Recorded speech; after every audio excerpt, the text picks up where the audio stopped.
नमस्कार दोस्तों, आज हम लेकर आए हैं एक ऐसी अद्भुत कथा जिसमें एक साधारण स्त्री दुख और तिरस्कार सहते सहते तपस्या और त्याग के बल पर माता वंदना बन जाती है। लेकिन कहानी शुरू करने से पहले वीडियो को लाइक एवं चैनल को सब्सक्राइब कीजिए। आइए कहानी शुरू करते हैं। आनंदपुर गांव, हरे भरे खेत, शांत गलियां और सादा जीवन। इसी गांव में रहती थी वंदना अपने पति राजन के साथ। दोनों की जोड़ी बेमिसाल थी। सुबह सूरज के संग खेतों में काम, शाम को हंसी खुशी अपने घर। मगर किस्मत ने अचानक खेल बदल दिया। एक दिन खेत में काम करते करते विषधर सर्प ने राजन को डस लिया।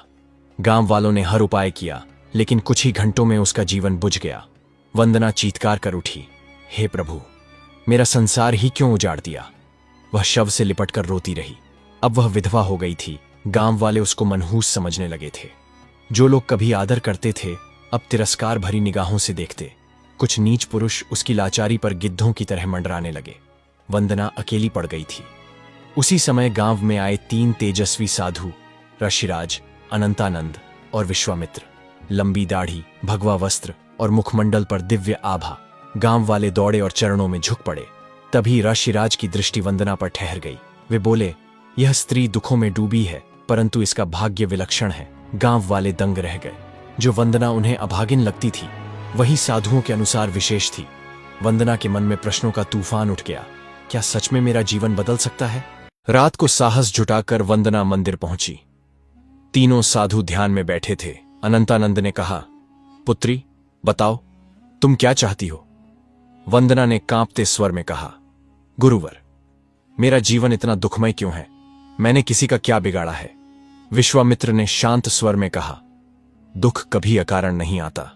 ये पूर्व जन्मों के कर्म हैं, लेकिन हां, नए कर्मों से भाग्य को बदला जा सकता है।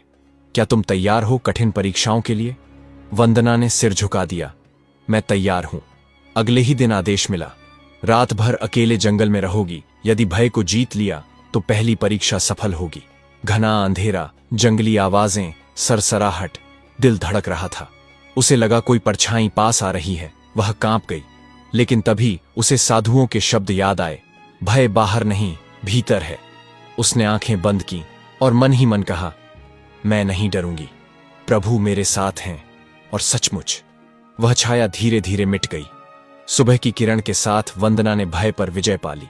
आगे दूसरी परीक्षा का नाम था त्याग का साहस। ऋषिराज ने कहा, अब मोह का त्याग करना होगा। सबसे प्रिय वस्तु छोड़नी होगी। वंदना के मन में तुरंत पति राजन की तस्वीर कौंधी। यही तो उसकी एकमात्र निशानी थी। वह रो पड़ी, गुरुवर, यह तो मेरे जीवन का सहारा है। विश्वामित्र बोले, त्याग तभी सच्चा होता है जब प्रियतम वस्तु छोड़ी जाए, वरना बंधन कभी टूटता नहीं। वंदना ने गहरी सांस ली, उस तस्वीर को सीने से लगाया और कहा, राजन, अब मुझे अतीत की कैद से मुक्त होना है। आंसुओं के साथ उसने तस्वीर तालाब में प्रवाहित कर दी। क्षण भर में उसका मन हल्का हो गया, जैसे वर्षों पुरानी बेड़ियां टूट गई हों।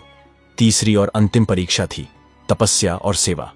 यह सबसे कठिन परीक्षा शेष थी। अनंतानंद बोले, गांव की एक वृद्धा है, भूखी प्यासी, अकेली। तुम्हें अपनी झोपड़ी और भोजन उसे देना होगा। वंदना सन्न रह गई। गुरुवर, झोपड़ी ही तो मेरी एकमात्र शरण है। विश्वामित्र ने दृढ़ स्वर में कहा, जो अपना सब छोड़ देता है वही सच्चा साधक कहलाता है। वंदना ने बिना संकोच सब कुछ वृद्धा को अर्पित कर दिया। गांव वाले स्तब्ध रह गए। यह औरत सचमुच पागल हो गई है। लेकिन वंदना किसी की परवाह किए बिना जंगल चली गई।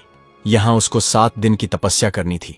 पहला दिन भूख से व्याकुल, दूसरा दिन प्यास से होंठ फट गए, तीसरा, चौथा दिन शरीर कांपने लगा, 5वें दिन उसने आंखें मूंदी और ध्यान में डूब गई, 6ठे दिन वह शरीर की भूख प्यास भूलकर आत्मा से जुड़ गई, 7वें दिन अचानक चारों ओर दिव्य प्रकाश फैल गया, हवा में मधुर गूंज। तीनों साधु उसके सामने प्रकट हुए। ऋषिराज बोले, पुत्री, अब तुम केवल वंदना नहीं रही, अब तुम माता वंदना हो। तुम्हारे भीतर वह तेज है जो दूसरों के जीवन को भी आलोकित करेगा। गांव लौटी वंदना, पर वह पहले जैसी नहीं थी।